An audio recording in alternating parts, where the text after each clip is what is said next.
Welcome everyone to the next English lesson. Today in The Princess and the Frog we are going to know when to use speech marks in writing, and it's during dialogue or during when characters are speaking. Okay, so speech marks are like this. That's when you start talking, and when you finish talking they are at the end. So if someone said hello, you would write the speech marks and then that's where they would finish. Okay, and then you would put said and whoever spoke. So let's see if we can spot the speech marks. If I get your ball back, will you make me a promise? He said. So where are the speech marks? They're at the front here and they are at the end. So he starts speaking and we can see that the speech marks at the start. If I get your ball back, will you make me a promise? Now he's finished speaking, so we put the speech marks at the end, and then afterwards we said he said, or we could say the frog said. And the princess then said, I will. So there's the speech marks. She starts talking and she's finished talking, and we end the speech marks. And it says the princess promised, which is nice. She doesn't just said, she actually promises this time. You must let me sit with you, eat with you, and sleep on your bed, said the frog. So here we've got the frog start speaking. At the beginning, we've got speech marks. You must let me sit with you, eat with you, and sleep on your bed. And then the frog has finished speaking, so we finish the speech marks, said the frog. So you see all the words inside the speech mark. So if I highlight it in a different colour, all these words, that is what the frog says, sorry. So if you were using a voice, you could say, you must let me sit with you, eat with you, and sleep on your bed. And then you go back to your normal voice, said the frog. Let's pick purple and we'll do the princess. So that's what the princess says. The princess says, I will. And then back to your normal voice, the princess promised. And again here, that's what the princess says, I promise. Back to your normal voice, said the princess. Because here are the speech marks. Okay, so we have speech marks to open, and then the sentence goes in the middle, or the words go in the middle, and then we have the speech marks to close. And then afterwards we need to know which character said it. So here we've got the princess. This time we have the frog. This one just said he said. But if we read it, we will know that the frog said it. It might have said before the frog said. Okay, so you need to write he or she, or write the character's name. I'm supposed to highlight princess, so I promised. Okay. So why and when do we use speech marks? We use speech marks when someone is talking. So let me get my yellow highlighter out again. So princess, I would like to eat with you too. Yuck, said the princess. You must keep your promise, said the king. So the princess let the frog eat with her. Then the frog said, I would like to sleep on your bed too. Yuck, said the princess. You must keep your promise, said the king. So the princess let the frog jump on her bed. So we have here princess. That's what the princess said. Princess. We have, I'll do the king in red, king, and we have, obviously this we know the frog said, because it says then the frog said, and this one is the frog as well. Okay, so speech marks are used so we know that someone is talking, and it's really important when someone's talking you do add your speech marks in. So like I did on the first slide, if you were saying hello or good morning in your story, you would put your speech marks. So hello, and then you could put said, and then whoever your character is who's speaking. Okay, it's really important you put them at the beginning of when the person, before they start talking, and at the end after they finish talking. So can we think of some conversations between these characters? So what does the princess and the frog say. So I have put it in a speech bubble, but you could put it in you could write it down. But what I have not done is I have not put the speech marks in, so I'm going to put them in red. So the frog says in the story, I will get your ball back if you make me a promise. What does the princess reply? Can you remember? She says, let's have a look. I promise. And then what are we missing? The speech marks. We must add in the speech marks. It's really, really important. Okay, let's see if there's any other conversations that we heard in the story. So this time the princess and the king. What does the princess say? And what the princess says, yuck. This time I have added the speech marks in. And what does the king say back to her? He says, yes, you must keep your promise. So here are the speech marks. He's saying you must keep your promise.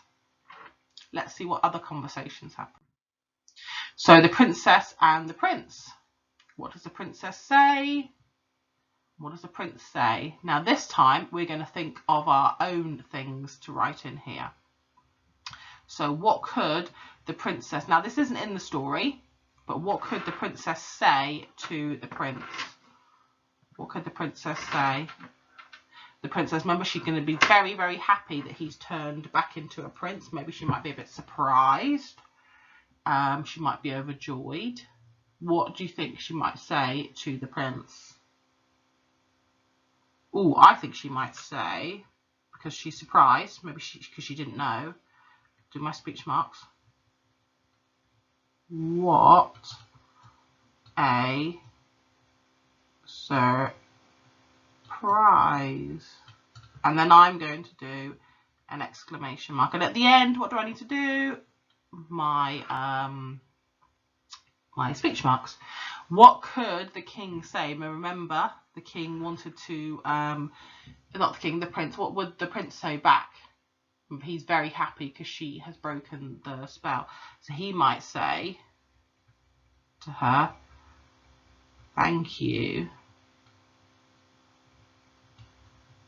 for keeping your promise. I should be a little bit taller, your promise.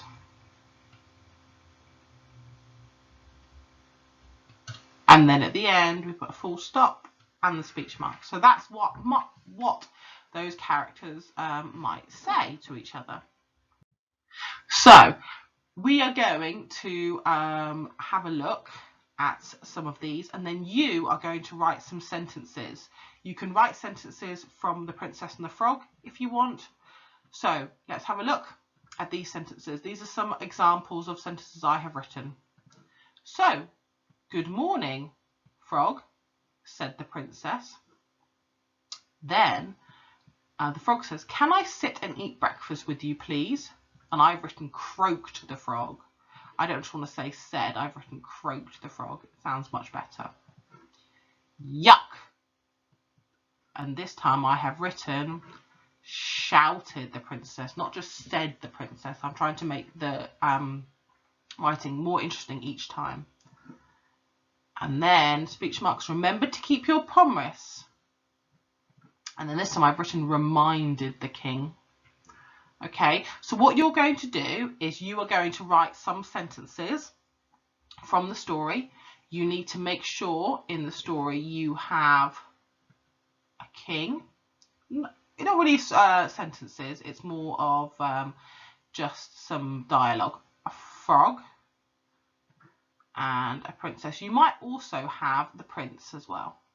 So I'll write prince down here just in case you wanted to have the prince in your story. Let's write the prince in blue because he can be blue.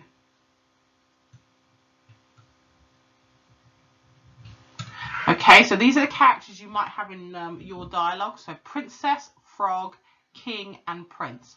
The most important thing to remember today is we are doing speech marks. So you need to remember to put speech marks in your writing. And remember, speech marks is when someone is talking. So like here, this is not in the story, but I've just added it in. The princess has said, good morning, frog. Okay, so the speech marks show that she has spoken, then afterwards said the princess. The next bit, this is where the frog is speaking. Can I sit and eat breakfast with you, please? Croaked the frog. Okay, instead of always said, see if you can try and think of some different things instead of said, some different words to describe how they are speaking. Yuck, shouted the princess. Remember, she's saying yuck. And the last bit, in speech marks, because this is the king talking, remember to keep your promise, reminded the king. So in today's lesson, you need to use speech marks when the characters are speaking. You need to use capital letters at the beginning of the sentence. You still need to use a full stop.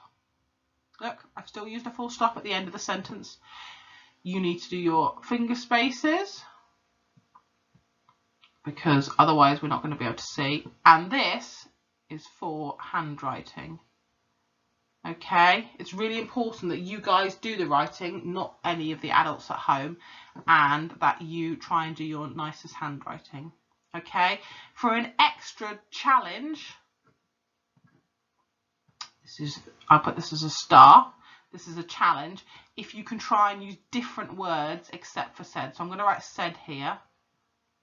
But for your challenge, can you try and use some different words? Don't always just use said, because it's going to get a little bit boring. You want to try and make your writing much more interesting. So can you use some different words? So everyone has to use speech marks, capital letters, full stops, finger spaces, and their nice handwriting. And it's really important that you write the words, not any of the adults at home. And for an extra challenge, if you use different words except for said. So if you use speech marks, capital letters, full stops, finger spaces, and handwriting, you're going to get 3 points when I mark it. If you use different words, except for said, like I have, croaked the frog, shouted, and reminded, you don't want to just copy mine, try and see if you can think of some other ones, then you will get 4 points. Okay, so have a go and see what you come up with. And remember, you can't just copy mine. And I look forward to seeing all your lovely speech marks and your dialogue, and see what your characters have been talking about. Well done for today. I know it was a little bit tricky, but I think you're going to do a really good job. Bye for now.